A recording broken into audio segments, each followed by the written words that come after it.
faut se calmer là, j'ai juste dit que Solo était pas si mauvais. Ok, j'ai compris, les Star Wars Disney c'est trop sensible pour internet. C'est quoi la prochaine vidéo? Pourquoi Vador est pas le père de Luke? Mais qui choisit des sujets pareils? Et bah c'est parti.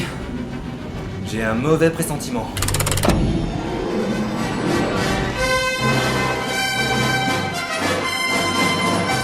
La vidéo a même pas commencé et je suis sûr que les commentaires sont déjà en flammes juste à cause du titre. Salut tout le monde, je suis le Tropper, expert pour ruiner vos franchises favorites dans le sang et les larmes. Vous l'aurez compris, aujourd'hui on va s'attaquer à Star Wars, quelque chose qui finit toujours bien sur YouTube. Tout le monde connaît la fameuse réplique de Dark Vador, souvent mal citée, dans laquelle il révèle que « Non, je suis ton père ». Sans doute l'un des twists les plus connus du cinéma, tant et si bien qu'on a tendance à oublier qu'il s'agissait à l'époque d'un twist. Et si la parenté d'Anakin et Luke nous est confirmée par Maître Yoda dans Le Retour du Jedi, puis explorée plus en profondeur dans la prélogie, aujourd'hui je vais absolument déboîter le canon de Star Wars pour le plus grand désespoir des fans. C'est un truc que j'ai appris chez Disney. Dans cette vidéo, je vais vous expliquer pourquoi Dark Vador n'est pas le père de Luke, et je vous révélerai qui est le véritable géniteur de notre Jedi préféré. Mais avant ça, il va falloir se rafraîchir la mémoire, et je vais donc vous résumer 2 trilogies en bien trop peu de temps pour leur rendre honneur. Que la force soit avec moi. Dans une galaxie lointaine, très lointaine, Jar Jar Binks existe, ce qui est généralement considéré comme une tragédie. Deux Jedi, sorte de policiers samouraïs de l'espace avec des pouvoirs magiques, se retrouvent embarqués dans des manigances politiques entre la République et les séparatistes et tout le monde s'en fout, on veut voir des sabres laser. Beaucoup mieux. Obi-Wan et Liam Neeson rencontrent la reine Padmé Amidala, fraîchement sortie de son entraînement d'assassine avec Jean Reno. Fuyant les séparatistes, ils atterrissent sur Tatooine, trou du cul perdu au fin fond de la galaxie, et on découvre que la force se mesure en bactéries dans le sang. Génial. Du haut de ses 10 ans, Anakin est déjà assez précoce, et il a même travaillé quelques phrases d'accroche Tinder. Are you an angel? I'm allergic to feathers. Bref, des choses se passent, les méchants Sith refont leur apparition en la personne de Darth Maul, qui, n'ayant apparemment pas vu Taken, tue Liam Neeson avant d'être tranché en deux par Obi-Wan. 10 ans plus tard, Anakin nous apprend qu'il est obsédé par Padmé depuis qu'il lui a parlé une fois avant même que ses testicules ne soient descendus. Si Twitter existe dans l'univers de Star Wars, je voudrais pas voir les DM de Padmé. Heureusement pour lui, sa dulcinée est visée par des attentats et les Jedi décident de l'affecter à la protection rapprochée de la sénatrice. Oui, maintenant elle n'est plus reine, elle est sénatrice pour des raisons qui existe. Pendant qu'Obi-Wan part à la recherche d'un spin-off, Anakin et Padmé se roulent dans l'herbe et on assiste à la naissance d'une histoire... incroyable. Je suis amoureux de toi. C'est impossible. Je ne peux... Je ne suis pas un serial killer. C'est un déni très spécifique quand même. J'ai massacré toute une tribu d'hommes des sables. Veux-tu m'embrasser? Ok. Des choses se passent, les méchants les capturent, il y a un combat dans une arène et Anakin ne perd pas la main. Ah bah si. Et ils se marièrent et eurent beaucoup d'enfants. Fin de l'épisode 2. Sur 6. Sans compter les spin-offs et la nouvelle trilogie. Quelques années plus tard, Anakin a changé de coupe de cheveux et après avoir décapité Saruman, il apprend que Padmé est enceinte. Ce qui apparemment l'a fait passer de meuf ultra badass et influente à plante verte inutile. Mais alors qu'Obi-Wan part en quête d'un autre spin-off, Anakin fait un rêve prémonitoire dans lequel il voit Padmé mourir en couche. Alors mourir en couche, ça veut dire mourir pendant un accouchement, pas mourir en portant des couches. Le jeune Jedi décide donc d'aller voir un gynéco... Ah non, il en parle avec un vieux type chelou qui est très clairement le méchant de la trilogie. Ça marche aussi. Le vieux type chelou lui apprend qu'il peut sauver Padmé en rejoignant le côté obscur. Mais Anakin refuse et finit par rejoindre le côté obscur quand même. Il massacre des enfants, prouvant qu'il n'a pas bien compris le concept de contraception, et part pour la planète Mustafar. Là, Obi-Wan le rejoint accompagné de Padmé. Anakin pense que son meilleur ami a retourné sa femme contre lui. Alors il étrangle sa femme et essaye de tuer son meilleur ami. Un gars adorable cet Anakin. Le combat dure très longtemps et est très mal chorégraphié, mais Obi-Wan utilise une technique ancestrale qui consiste à se tenir environ 2-3 mètres en hauteur. Anakin ne peut rien faire face à cette incroyable stratégie. Récupéré par le type chelou, il est sauvé grâce à une armure cybernétique, pendant que sa femme meurt d'une maladie terrible diagnostiquée par des droïdes technologiquement avancés, la maladie d'amour.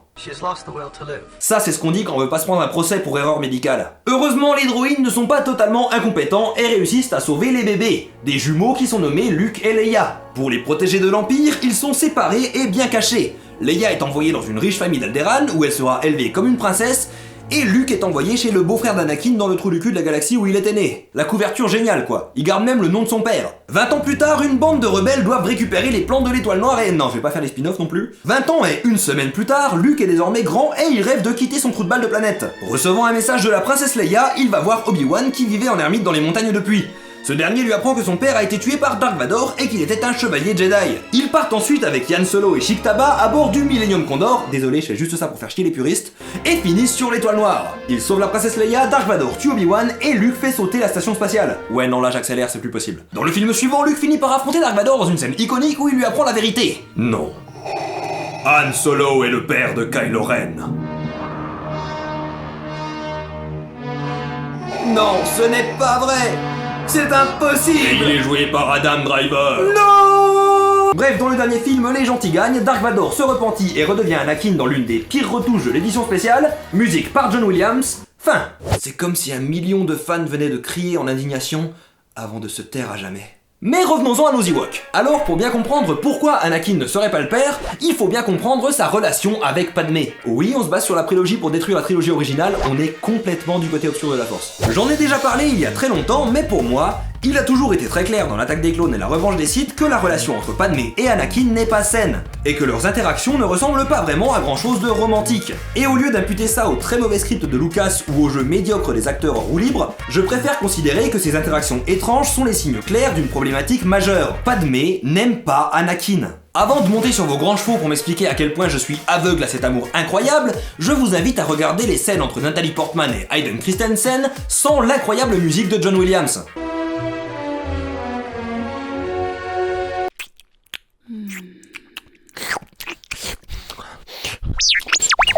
Il n'y a aucune alchimie entre les deux comédiens et par conséquent aucune entre les personnages. Autre point important, leur relation naît au cours d'événements intenses où leur vie est en danger. Et ça c'est mauvais. Bâtir une relation à la suite d'événements traumatisants est souvent une décision impulsive, faite face à la peur de mourir et sous l'effet de l'adrénaline. On se réveille 1 mois après et on se rend compte de la connerie gigantesque qu'on a faite, mais il est déjà trop tard. Et vous pourriez dire que j'extrapole sans me baser sur des faits, mais dans le film suivant, on peut pas dire que leur mariage soit parfait. De femme d'action importante, Padmé est réduite à une frêle petite créature qui passe ses journées enfermée à attendre le retour de son homme parti en mission. Clairement, le personnage n'est pas au mieux de sa forme. Et non, être enceinte ne justifie pas de se transformer en plante verte. Et si vous avez la moindre expérience avec des gens qui sont en couple alors qu'ils n'ont vraiment rien à foutre ensemble, les scènes entre Anakin et Padmé vous sembleront étrangement familières. Alors, que fait une femme avec un mari absent et beaucoup de regrets? Eh bien, elle va voir ailleurs. Oui, je suis en train de dire que Luke et Leia sont des enfants nés d'un adultère. Non, qu'est-ce qui se passe? Oui, Joey, je vois bien qu'on est plus en vitesse lumière, la question c'est pourquoi? Eh ben si le circuit est cassé, répare-le, espèce de boule de poil. Avec ce que je viens de dire sur Luke et Leia, si les fans nous rattrapent, on est bon pour finir en pâté de Banta. Ok, on devrait avoir un petit peu de répit ici. Ils aiment bien les références à l'Empire contre-attaque. Bref, si Padmé avait dû trouver un autre homme, elle n'aurait pas eu beaucoup de choix. De ce qu'on voit à l'écran, elle n'interagit pas avec beaucoup de personnages dans la Revanche des Sith. Le vrai père de Luke ne peut donc être que... Jar Jar.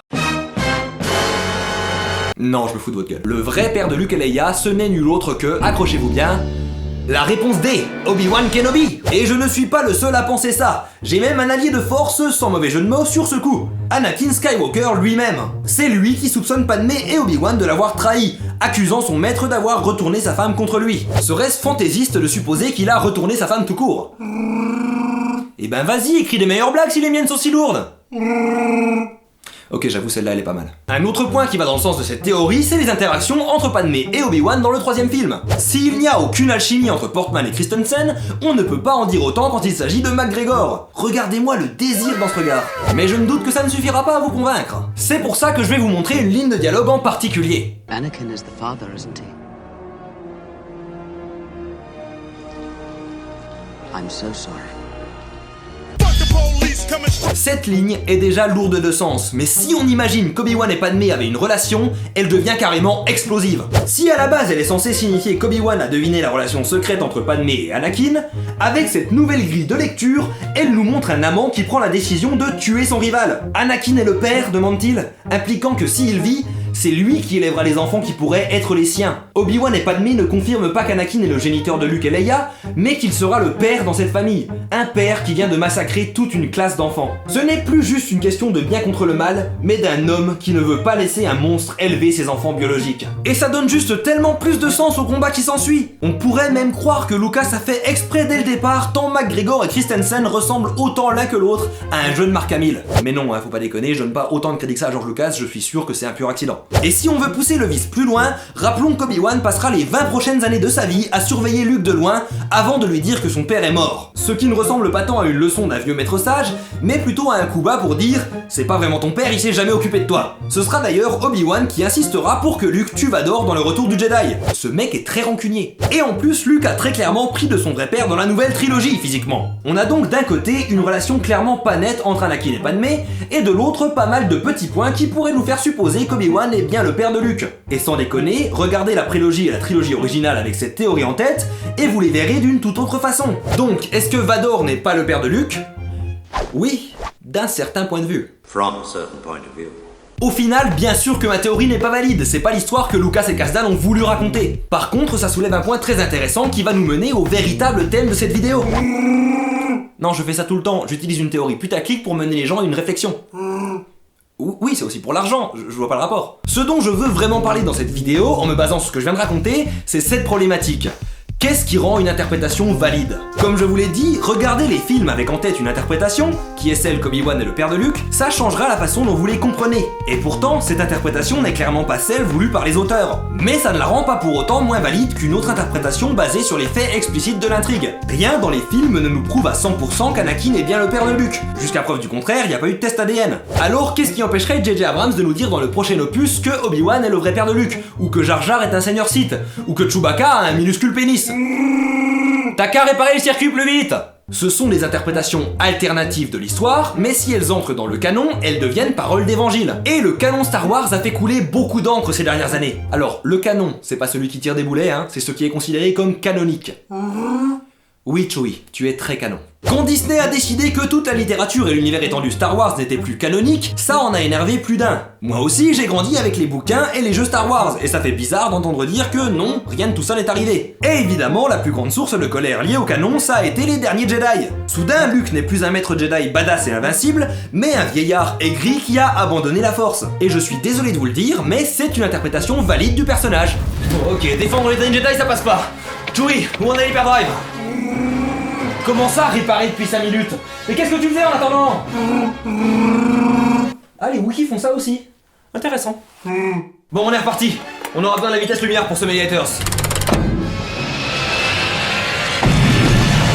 Oui, les derniers Jedi n'est pas parfait, mais je vous mets au défi de me trouver un seul Star Wars qui l'est. Quoi qu'il en soit, se plaindre de la façon dont Luke est montré, c'est ne pas comprendre l'interprétation que Rian Johnson a faite de la trilogie originale. Vous avez le droit de ne pas l'aimer, mais pas de dire qu'elle est mauvaise, car elle se base très clairement sur des éléments qui étaient présents. Luke est impulsif et succombe parfois à la violence, même s'il finit toujours par en revenir. Ce sont ces éléments sur lesquels se base le Luke des derniers Jedi. Le Luke des livres et des jeux vidéo, lui, se basait sur d'autres éléments et donc une autre interprétation du personnage. Mais les deux sont valides, se base sur ce qu'on peut voir dans les films originaux. C'est pour ça que les fans sont divisés, il y a ceux qui aiment cette direction, j'en fais partie, et il y a ceux pour qui ça ne respecte pas leur interprétation de la trilogie. Pour eux, et ça concerne sans doute un certain nombre d'entre vous qui regardent cette vidéo, le canon n'a pas été respecté. Tout comme je suis sûr que pas mal de gens ont mis pause il y a longtemps pour m'expliquer à quel point j'ai tort, car ma théorie ne respecte pas non plus le canon tel qu'il est perçu par la majorité des fans. Ma théorie se base sur une façon d'interpréter ce qui nous est montré à l'écran. Et même si elle est fausse ou peu crédible, il n'y a pas de raison de s'énerver. Mais certains fans ressentent une profonde colère quand on va à l'encontre de leurs croyances. Oui, là j'ai carrément sauté dans la fosse du rancor, je le dis, c'est une analogie religieuse, voilà. Ces dernières années, la pop culture a évolué pour devenir presque dogmatique.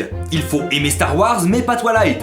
L'Empire contre-attaque est le meilleur, l'attaque des clones est le pire. Marvel c'est bien, DC c'est nul. Avoir un avis qui tranche avec ce dogme, c'est se soumettre à des insultes, du harcèlement et énormément de condescendance. Mais pourquoi ? Tout le monde sait que les goûts sont subjectifs et qu'on ne décide pas ce qu'on aime ou non. Et même s'il y a des critères objectifs, au pire, est-ce si grave d'aimer quelque chose de mauvais ou de détester quelque chose de bon ? Pourquoi se sentir personnellement attaqué quand je dis qu'Obi-Wan est le père de Luke ? Ou qu'Harry Potter meurt dans le prisonnier d'Azkaban ? Sans déconner, je ne lis plus les commentaires de cette vidéo, tous les jours j'en ai un pour me dire « Bah non, il est vivant dans le 4 !» Au final, pourquoi accorde-t-on tant d'importance à ces œuvres ? La pop culture doit-elle être sacrée ? Doit-on prier chaque jour en direction de Tatooine ? Le fait est que l'on intègre ces œuvres dans notre personnalité. On n'aime pas Star Wars. On est un fan de Star Wars.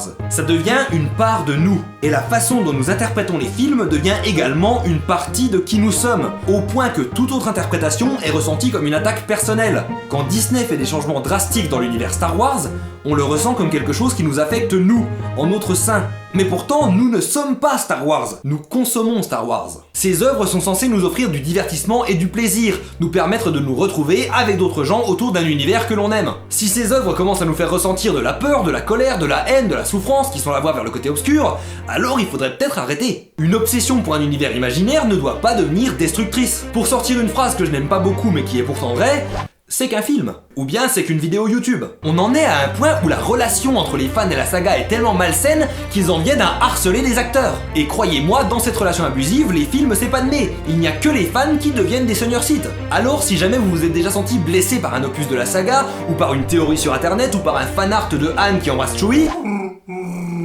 brosse-toi les crocs d'abord. Si jamais ces choses qui ne sont pas vraiment importantes vous font du mal, alors il faut prendre du recul. Star Wars ne doit être important dans votre vie que dans un sens positif, c'est un divertissement. C'est plus sain de dépenser 200 balles dans une réplique de sabre laser que de vous énerver sur des gens qui ont une opinion différente que vous sur cela. Ne soyez pas esclave de la pop culture, et comprenez que votre interprétation n'est pas forcément plus valide que celle d'un autre.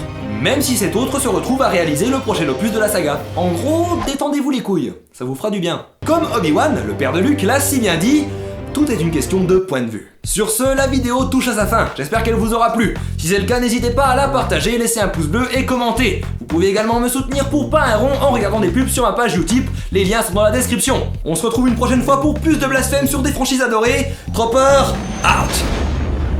J'ai l'impression qu'on s'est stabilisé, Joey. Oui, je sais que je vais me faire insulter dans les commentaires. Qu'est-ce qu'on est revenu faire ici d'ailleurs? Ah oui, c'est vrai.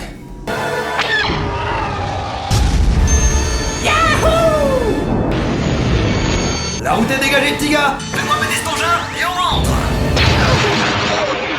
Mais ça...